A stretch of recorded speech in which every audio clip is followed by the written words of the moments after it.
The recent allegation by Kogi Central Senator Natasha Akpoti-Uduaghan against Senate President Godswill Akpabio has ignited discussions on what qualifies as sexual harassment when an act becomes an offense and the legal rights of both men and women in such situations.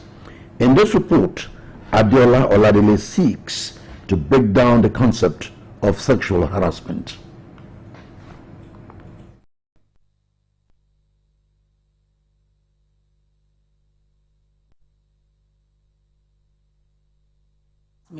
As a behavior characterized by the making of unwelcome and inappropriate sexual remarks or physical advances in the workplace or other professional or social situation. There have been several reports of harassment in recent times, exposing the abuse of power in workplaces, the vulnerability of students in educational institutions, and misconduct within religious and social circles. While high-profile cases like the allegation by Kogi Central Senator Natasha Akpoti-Uduaghan against Senate President Godswill Akpabio dominate the headlines, sexual harassment remains a pervasive issue in society, often overlooked or misunderstood. A common defense in many harassment cases is that certain remarks or gestures were mere jokes or innocent compliments. But at what point does this action cross the line? The pioneer coordinator of Oyo State Sexual and Gender-Based Violence Response Team and Referral Center, Mrs. Dukbe Awoshemusi, provides answer to this. It can happen anywhere, and it can happen between even two bosses, a boss and a junior, even bus conductors and passengers. For example, a girl is going and say, my wife, your breast is now growing, or how are you? I mean, so many of such conversations that is not welcome. And before you know it, if such harassment is not stopped or prevented or cautioned, it could lead to rape. In a chat with BCS News, a human rights activist, Comrade Kehinde Akinyemi, noted that while the conversation on sexual harassment largely focuses on women as victims, men also experience harassment, though they are less likely to report it due to stigma and societal expectations. Those who are accused of having sexually harassed another person should be properly investigated, and when it is found out that it is true that such a person has sexually harassed another, there is punishment in the law whereby such a person can be prosecuted. Like the situation in the country today between Senator Natasha and the Senate President Akpabio, you know, there is denial. There is an action being taken by the Senate against the complainant. What should have been done properly is to create a forum by which the matter is independently and properly investigated. While highlighting that modesty, self-discipline and mutual respect are core religious principles, an Islamic cleric, Imam Habib Lai Buhari, and the head of Caritas Department, Justice Development and Peace Commission, JDPC, St. Patrick's Catholic Church, Bashorun, Ibadan, Sister Augustina Ofo, noted that religious leaders should be at the forefront of speaking against this evil and teaching both men and women about concepts and boundaries. The role of religious leaders in the society is to be reading to them, be telling them what is the scripture. For instance, in Islam, it's in their black and white. فَانْكِحُوا مَا طَابَ لَكُم مِّنَ النِّسَاءِ. Marry whoever places you among women. If you know that you cannot hold yourself sexually, go polygamy. When such issues are reported, it also behoves the church to take action immediately. That is not delayed. So we encourage anyone who is being sexually harassed, as far as possible, if it's possible, to keep record. The respondents all agree that until society takes the issue seriously at all levels, victims will continue to suffer in silence and perpetrators will go unpunished.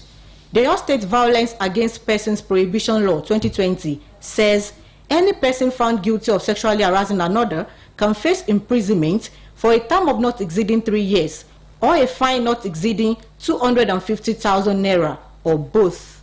Oluyole, BCS News.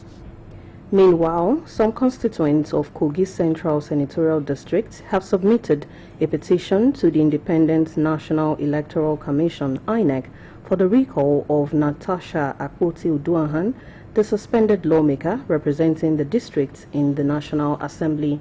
The petition, presented by Charity Jesse on behalf of the constituents, was received at the INEC headquarters by the Commission's Secretary, Rose Anthony, today.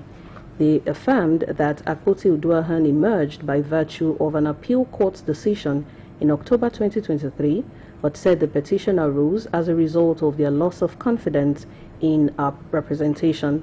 The constituents said the petition arises from their loss of confidence in the senator on the grounds of gross misconduct, abuse of office, evasion of due process, and a pattern of deceitful behavior that has not only embarrassed the people of Kogi Central, but has also tarnished the integrity of the Nigerian Senate and the nation's democratic institutions.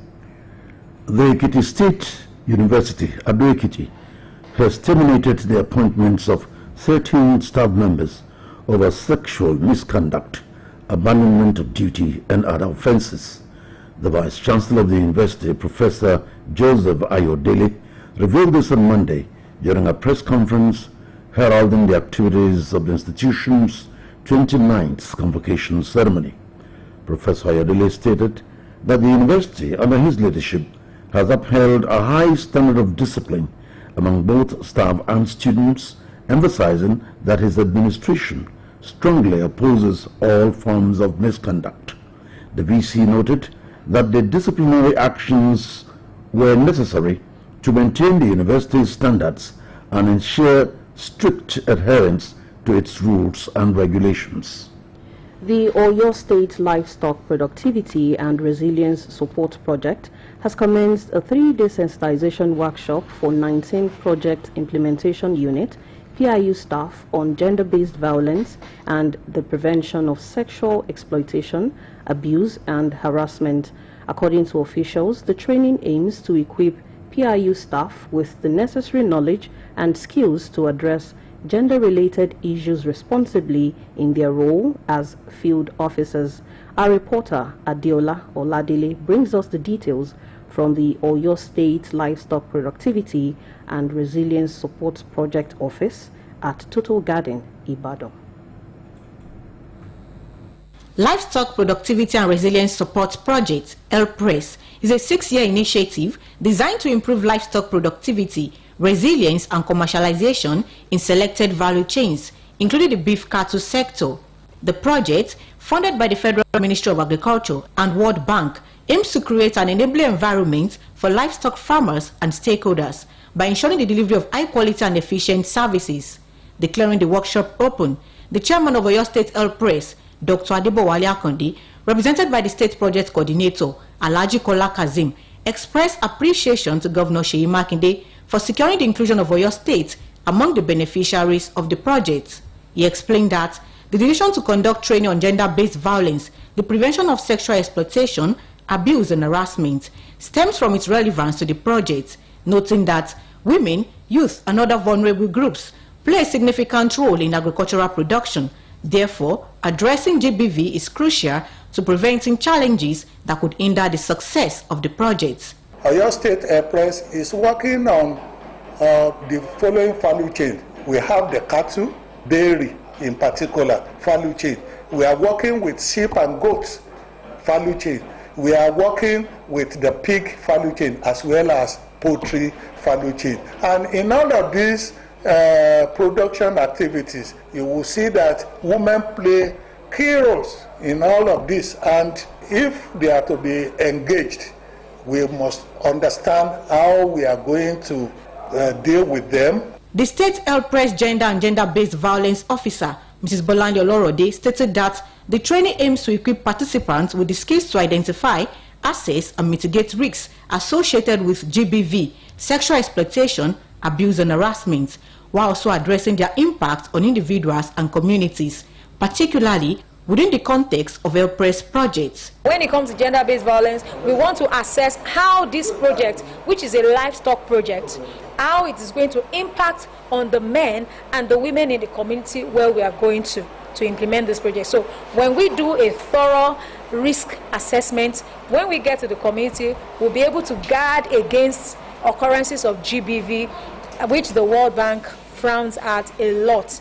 One of the participants, Engineer Peter Oluyole, affirmed that he has gained a deeper understanding of GBV-related risks and practical strategies to ensure a safe and inclusive working environment within the project. The engineer and the environmental protecting officer, this is a big and eye-opener for us to know how to handle our daily activities. Because without this, we will know that we are actually committing offenses.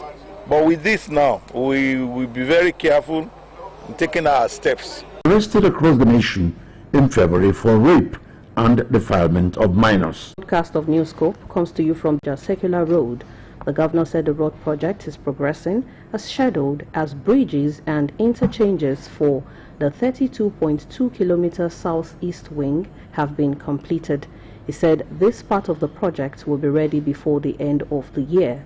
Governor Makinde added that the northeast wing of about 36 kilometers is currently being cleared.